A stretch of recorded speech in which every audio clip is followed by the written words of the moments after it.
ഇതില്ലാതെ അമേരിക്കയിൽ നിൽക്കാൻ പറ്റില്ല. ഇവിടെ US സോഷ്യൽ സെക്യൂരിറ്റി നമ്പർ എന്ന് പറയുന്നത് ഭയങ്കര ഇമ്പോർട്ടൻ്റ് ആണ്. നമുക്ക് ജോലിക്ക് പോകാനോ ഡ്രൈവിംഗ് ലൈസൻസ് എടുക്കാനോ എന്തിനോ ഒരു ബാങ്ക് അക്കൗണ്ട് തുടങ്ങാൻ പോലും SSN നമ്പർ ആവശ്യമാണ്. സൈറ്റിൽ പോയി അപ്ലൈ ചെയ്താൽ നമുക്ക് അപ്പോയിൻമെൻറ്റ് കിട്ടും.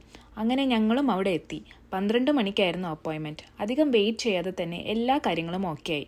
ഇനി SSN നമ്പർ പോസ്റ്റായി വീട്ടിലേക്ക് വരും. അപ്പോൾ പരിപാടിയെല്ലാം കഴിഞ്ഞപ്പോഴേക്കും എല്ലാവർക്കും വിഷമം തുടങ്ങി.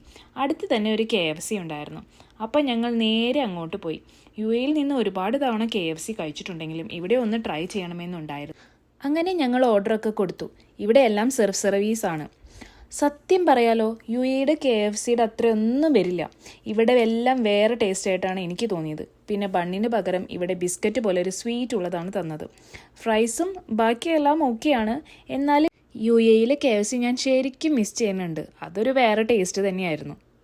നിങ്ങൾക്കും ഇതുപോലെ KFC പല പല സ്ഥലത്ത് വെവ്വേറെ ടേസ്റ്റ് ആയിട്ട് തോന്നിയിട്ടുണ്ടോ? ഉണ്ടെങ്കിൽ ഒന്ന് കമൻറ്റ് ചെയ്യണേ. അങ്ങനെ ഒരു വിധത്തിൽ കഴിച്ച് അവസാനിപ്പിച്ച് അവിടെ നിന്ന് ഇറങ്ങി. അപ്പോൾ അത്രയേ ഉള്ളൂ. ബായ്.